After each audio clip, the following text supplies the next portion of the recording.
most likely considered the least important race of the weekend in Formula 2 terms. But this year, it might be even more crucial. Less points, less point finishing positions, less laps. It means one thing, the sprint race for the first venue of 2020 Formula 2 season. Welcome back to Austria, everybody.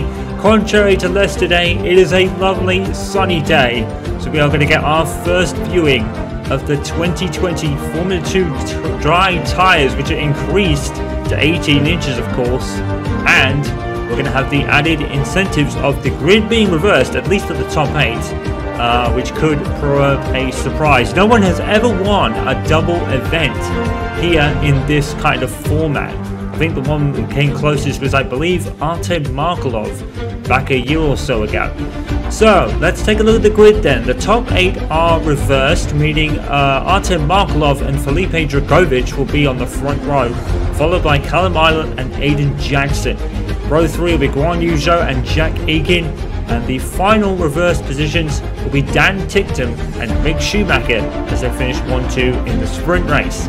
Everyone from Sean Galisle down to Roy Nassani will stay where they qualified, so Sean Galisle will be 9th and Giuliano will be 10th, and so on and so forth, down to Roy Nassani, who is the only retirement in the feature race, and he will start last. And Yuki Tsunoda, who had a bit of a mare day yesterday, picking up a 5-second penalty after spinning and causing the initial safety car period, will start 21st. Marino Sato was ahead at the time. He had a penalty as well applied in the feature race as well, so he fell to the back of the grid because of the equal spec cars in Formula 2. Okay, go through all the so, I personally think the feature and sprint races should be the other way around. I really think the feature race should be more on a Sunday.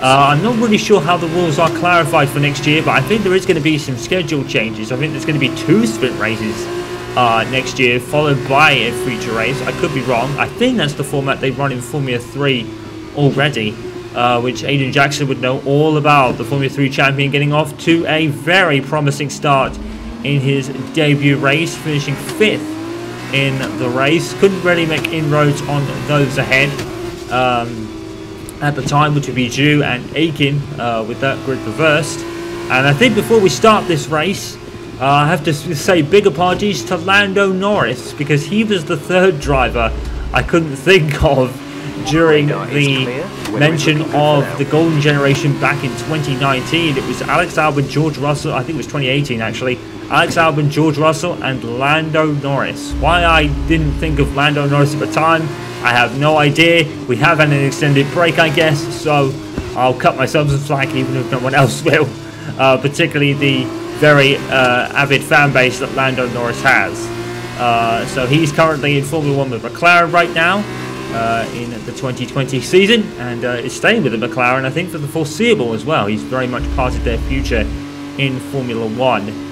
Who from this current crop of drivers will make it to Formula 1 for next season? Well, Mick Schumacher has certainly got his season off to the best of starts, winning the feature race and picking up the full points for the fastest lap as well.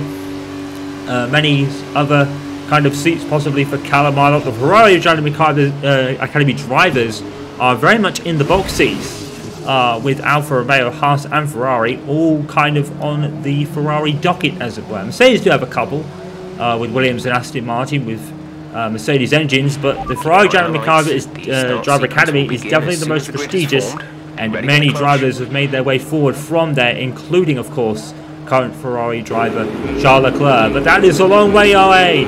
We are here for the sprint race in Formula 2 of 2020. The lights go out and it's away we go, go, go. And Aiden Jackson has had a good start. Looks like Callum Island has flown off the line as well, followed by his teammate Guan Yu Zhou. We got to turn 1, Mick Schumacher looking down the inside there of Dan Ticktum, not able to make it stick. He's already put up a place to 7th. Jack Aiken has fallen a long way back into 8th place. So everyone from, I think, Zhu up has moved up a position. So Zhu is 4th. Jackson is 5th. I believe Zhu was behind Jackson on the grid. And there was Jackson going around the outside. He's retook that position to go into 3rd. Aiden Jackson leads from Callum Island, who made the best start. He actually got ahead of Felipe Drugovich, who's dropped a place. Down at the back, Yuki Tsunoda is sitting right at the back in 22nd place. So it's been a poor start from Yuki Tsunoda. There is his teammate Jehan Deruva going down the inside of, I think it was a Chabrus Racing System car. But meanwhile, here's Artem Markelov in the HWA Race Lab car. Artem Markelov has won races before in Formula 2. He's very much a race winner. And he's leading this one from Callum Ilott by about half a second. They've already broke clear of DRS from Dragovic and Jackson behind. Zhu is ahead of Schumacher, and Schumacher's actually moved up to P6 ahead of Jack Aiken. So it's been a great start once again for Mick Schumacher. And he's ahead of Jack Aiken, and Dan Ticktum takes the final points playing positions. The positions for points are down to 8th in this sprint race as we come to the end of the first lap. No DRS activation until after the second racing lap. I think there is going to be looking at maybe activating DRS after the first lap, which would actually make a lot of sense. I would actually be in favour of that if they actually did that. There was, who was that going wide? Was that Tsunoda again? It was. He's had a real bad start, Yuki Tsunoda. Certainly one of the dark horses for the season, but he's had a terrible start to his race. Here's the race replay from Callum Ilott, perfectly off the line. And Artem Markelov got away really well as well in the HWA Race Lab car. And that was very interesting. Callum Ilott intending to stay into the gear he was at until he got to the corner as we come to the end of the second racing lap. DRS is now enabled. We have Aiden Jackson right on the back there of Felipe Dragovic. Is he going to try and move with DRS down there? I don't think the DRS will be open on this lap specifically. It is. Callum Ilott's got it on Artem Markelov. Is he going to try and move? Meanwhile, Aiden Jackson going down the inside of Felipe Dragovic. Dragovic locks up, and he is able to keep the position. Guan Yu Zhou has repassed, I believe, Mick Schumacher, or Mick Schumacher was trying to pass Guan Yu Zhou in that instance. Dan Tittum's fallen a long way behind. His teammate Sean Galal has passed him. So, as Dan Tittum got a problem because he's fallen out of the points now. His teammate is now ahead, and Mick Schumacher trying to go side by side with Guan Yu Zhou there. He's got Jack Aiken all over him as well. They've broken the DRS on the Dam's car, so they'll be pretty safe. Here we are with Aiden Jackson as we come up to towards the end of lap 3. He's right on the tail here of Felipe Dragovic in the MP Motorsport car. He's really holding it to third valiantly here. And is Jackson going to DRS down the straight? He certainly is. And meanwhile, for the lead, there's Callum Ilott. I don't think he's going to be close enough to make a move into turn 1. Meanwhile, Jackson down the outside. And no, maybe. And will Jackson have DRS? He will, but he'll take advantage of the added speed. Oh, Jackson's swerving to the right there. I wonder if he had a problem with the steering there. But he's taken second. He drifts a bit. Jackson seems to be all over the road at the moment. He was very much like that in the feature race yesterday. Very much all over the road in the early stage of the race. He started to settle down. Mick Schumacher on Guan Yu Zhou with the third DRS zone on this track down the outside. And no move from Schumacher there. As we said, no one has ever won a double on a race weekend. Mostly because of the top 8 being reversed for the sprint race grid. And Jackson has made his way up to third. So Jackson aiming for his first podium in Formula 2. It's certainly not taken long for him to get notoriety in Formula 2. It's been only his second race. Obviously in the opening venue for the 2020 season. A heavily revised calendar this year. But more than enough to qualify for a full season. So is Callum going to try an inside move on Artem Markelov. He's going to have 3 attempts with DRS. Generally down the second straight is the best opportunity, as Jackson discovered. And, here we are with Artem Markelov. He's been around the pond a bit, well, we would say that, but generally he's been with Artem Motorsport most of his career in Formula 2. Now here's a move for Callum Ilott. Is he going to go down the inside of Markelov? He is. And is he going to take the lead? He might do. He's going to have the best position for the third DRS zone down this straight here. And Markelov's going to have nothing to fight when Callum opens it. There he goes. And now Ilott down the inside in perfect position. Didn't get all of that corner there. It was a bit out of control of his car there. A little bit out, but he got the lead. Callum Ilott. We have a lead change in the sprint race. Callum Ilott assumes the lead. Part of the Ferrari Driver Academy vying for a seat at either Alfa Romeo or Haas next season. With Ferrari already locked in with Carlos Sainz, who got announced earlier this year to be Sebastian Vettel's replacement at the Prancing Horse alongside Charles Leclerc.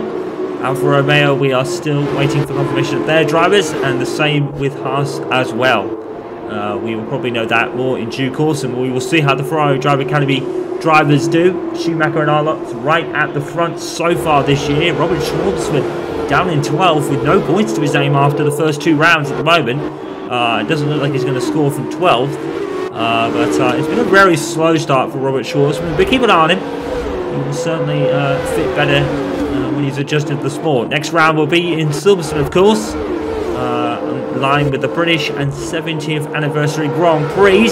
We have Nikita Mazepin going down the outside there of Dan Ticktum, and I'm almost convinced that Daniel has a problem because he's dropped to 10th now behind Nikita Mazepin. Up to P9. Will he catch Sean Galeo for that final points playing position for Hitech Grand Prix? That'll be a very good opening weekend for them, with Aiden Jackson getting 5th after a great performance, and now he's looking at the podium in 3rd place. And a lot of drivers out of position right now, not least of which Robert Schwartzman. Jehan Derival is at a position down there in P14. Yuki Tsunoda definitely out of position there in P20. As we come onto lap 6 of 14, it's a very short sprint race here, very short laps of course.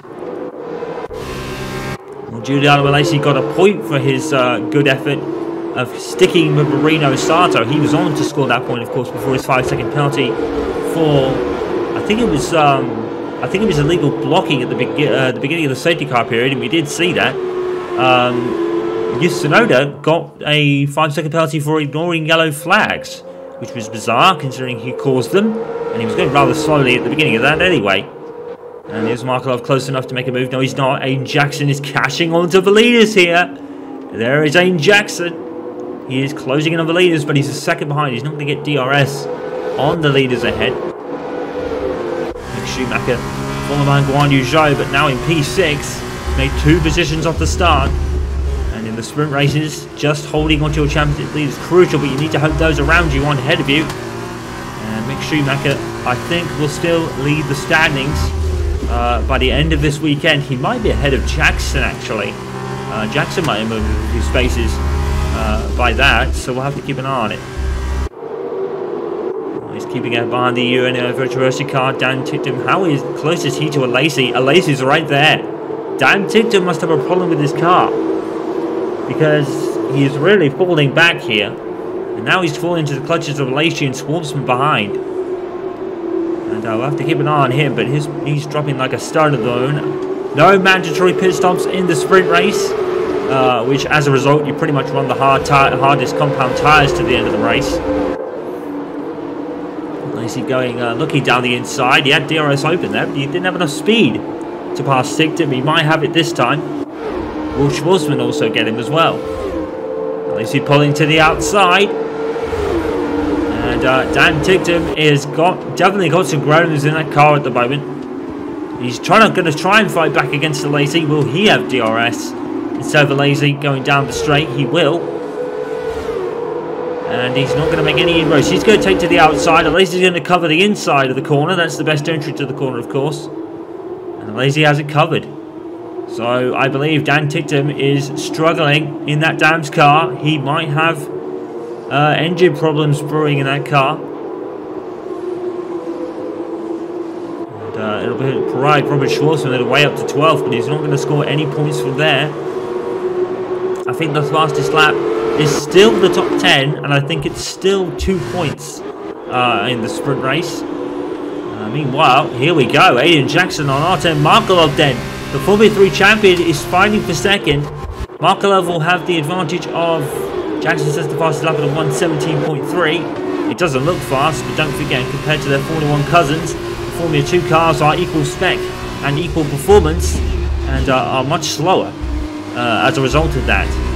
So 1:17 isn't fast in F1 terms. The F1 cars go into the almost sub 1 minutes in some cases. I don't think Austria is the case. I think that's like a 1:09, I think, is probably the fastest we see in an F1 car. But in Formula 2 they're much slower. But a 1:17 is still pretty quick in Formula 2 terms. Aiden Jackson has the fastest lap, then he will score 2 extra points on top of what he already has, which I believe will be 10 points, I think. I think it's 15 for a win in Formula 2 in the sprint races. I guess we'll find out at the end. Look at Aiden Jackson now looking down the outside of Artem Markelov. Jackson is so racy. He is a racing talent, that is for sure. If he sees an opportunity, he will take it. Very much like Max Verstappen and his kind of audacious moves of excellence that he can pull off sometimes. Looks like Jackson's cut from the same cloth. Certainly proved that in the feature race yesterday. And now he's going to do. He had to brake really hard there, but nothing doing. And Markelov will keep ahead, and he'll gain that extra few temps on Jackson going down this straight. That'll keep him ahead. And Markelov is keeping our lot rather honest as we enter the final 4 laps of this race. Only 14 laps in this sprint race today. Can Markelov re-attack for the race win? So we have Eilert from Markelov, Jackson 3rd from Dragovic, Zhu. Mick Schumacher still ahead of Jack Aitken and Sean Galal, so he's made 2 places up from the starting position. That's the end of the points playing positions. Nikita Mazepin is sadly too far behind to challenge for points. He's got ahead, and Marcus Armstrong has got ahead of Dan Ticktum now. So Dan Ticktum has a problem in that Dams car. There's going to be no points for Nikita Mazepin at the moment. He's still got 4 laps to go, but unfortunately he might not be able to score here. And that would be very unfortunate because Hitech have had a very good weekend in the hands of Jackson anyway, who is still harrying Artem Markelov ahead. But with Markelov having DRS, Jackson will have to try an actual move. The DRS advantage will be cancelled out because of Markelov's ability to have it. A little bit further down, Giulio Lorenzi in a very respectable P10 once again ahead of Schwartzman.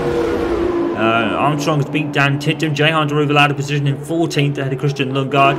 It's Petro Piquet in 16th followed by Gerhard Maisora, the rookie, Louis Delatraz, Roy Nassani, and Yuki Tsunoda still down in 20th. We have 2 other drivers, but unfortunately I don't really know who they are, and I can't guess without looking at it. Looking at the leaderboard here.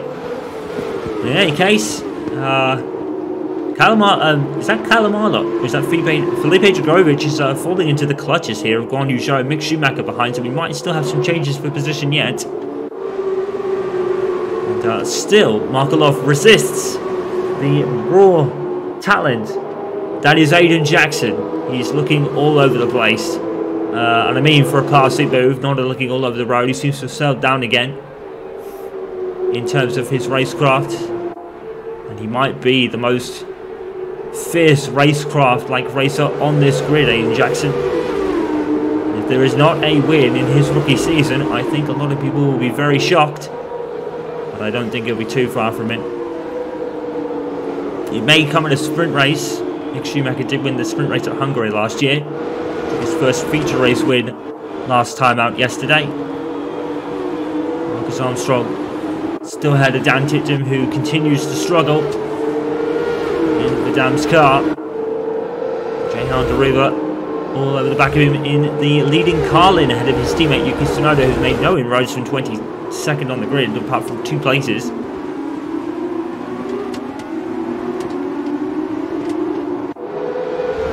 And I'm trying to listen to the engine at Ticktum.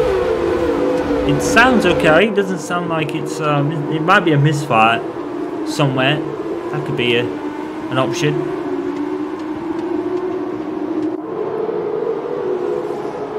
I think one of the other cars at the back would be... No, it wouldn't be PK. I was thinking maybe a teammate of Delatraz, but no, that'd be PK, who's ahead of him at the moment. And Dan Ticktum has been passed by Deruvala, and that is a terminal problem. And the car has finally given up the ghost. But Dan Ticktum, he's been struggling all race long, to be fair. And yeah, that's catastrophic engine failure for Dan Ticktum then. Down to the back, he's going to pull to the side. Well, he's always had an opinion about his rotten luck as Nobuharu Mashishita and Marino Sato pass him. And Dan Ticktum is a man who has a lot to say and a lot of opinions of his own. He's very opinionated, Dan Ticktum. Somewhat maybe to his detriment sometimes. He can be very polarizing in this world of F1 fans. But unfortunately, he's going to score no points today in Madame's car as it's giving up the ghost. He's been struggling all race long with that car, so I think it was a very slow burn problem that became terminal on lap 12. And with the final 2 laps of the race, Callum Arlott leads from Artem Markelov. He's never looked back since taking the lead, and Markelov continues to resist the pressure of Aiden Jackson.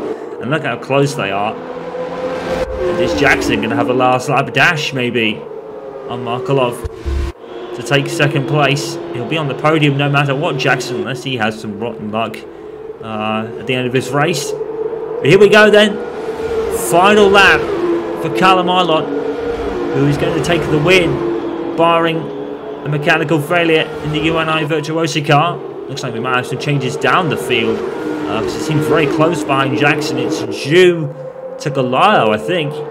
And Nikita Mazepin has, I think Nikita Mazepin, looking at it, has clawed up the advantage that Sean Galayo had over him. So maybe Nikita Mazepin could take a point here. That'd be very impressive indeed. Looks like status quo at the front then. Looks like Callum Arlott's going to take this win. Markelov has closed in a little bit on Callum Arlott. It's going to be a very nervy last 2 corners.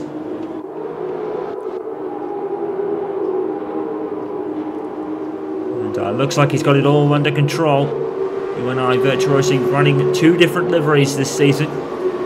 Certainly not going to forget who they are in these races. And look how close Jackson is to Markelov. He's right on the tail. We're looking at Callum Arlott as he looks to cross the line to win the Austrian sprint race here at the Red Bull Ring today. Final corner. There is the checkered flag. Callum Arlott takes his first win of 2020. Is Jackson going to try and move down the inside? No, he's not. And he just missed out on passing Artem Markelov at the line. And he takes his first podium in Formula 2. Aiden Jackson has taken Formula 2 like a duck to water. But it's Callum Arlott who wins today. And an absolute commanding win after taking the lead from Artem Markelov. Very unfortunate for Artem Markelov. He's been back after a year on the sidelines. But unfortunately, he doesn't take the win today after starting on reverse grid pole. Callum Arlott takes 15 points then for the win. Aiden Jackson does get 2 points for the fastest lap in the end. He scores equal points with Markelov on 12. Dragovic takes 8. Zhu takes 6. Schumacher takes another 4 to add to his tally that he earned in the feature race. Jack Aiken with 2, and Sean Galayo does hang on to the final point by mere tenths ahead of Nikita Mazepin in the end. Very unlucky for the Hitech driver, and Hitech getting double points finishes this weekend, but unfortunately Nikita Mazepin just missed out. Alesi finishes where he started. Schwartzman went up to 11th in the end. Jeruvalet and Lundgaard moved up positions, and everyone behind Tan Titum obviously moved up a position with his retirement. Bad race for Yuki Tsunoda, only P19 ahead of Sato Matsushita, and that ends the field with Dan Titum last with a DNF in Madame's car. So having the Drivers' Championship, Mick Schumacher leads from Callum Arlott by 8 points, with Jackson moving up to 3rd, only a further point behind. Jackson already looking like a possible challenger for the title. I know it's very early days, but Jackson has definitely done well. The F3 champion, the rookie, already in the top 3. UNI Virtuosi take over the lead of the constructors' standings, or the team standings, by 10 points from Kramer as we head into Silverstone next time out, where Callum Arlott will enter as a race winner from the previous day, and F2 rookie Aiden Jackson will be having his first home event in F2 machinery. And if it's like his opening weekend, it'll be one to watch. It's a win for Kramer on the feature race, a win for UNI Virtuosi on the sprint race. Mick Schumacher still leads the championship. We head to Silverstone next when Formula 2 returns.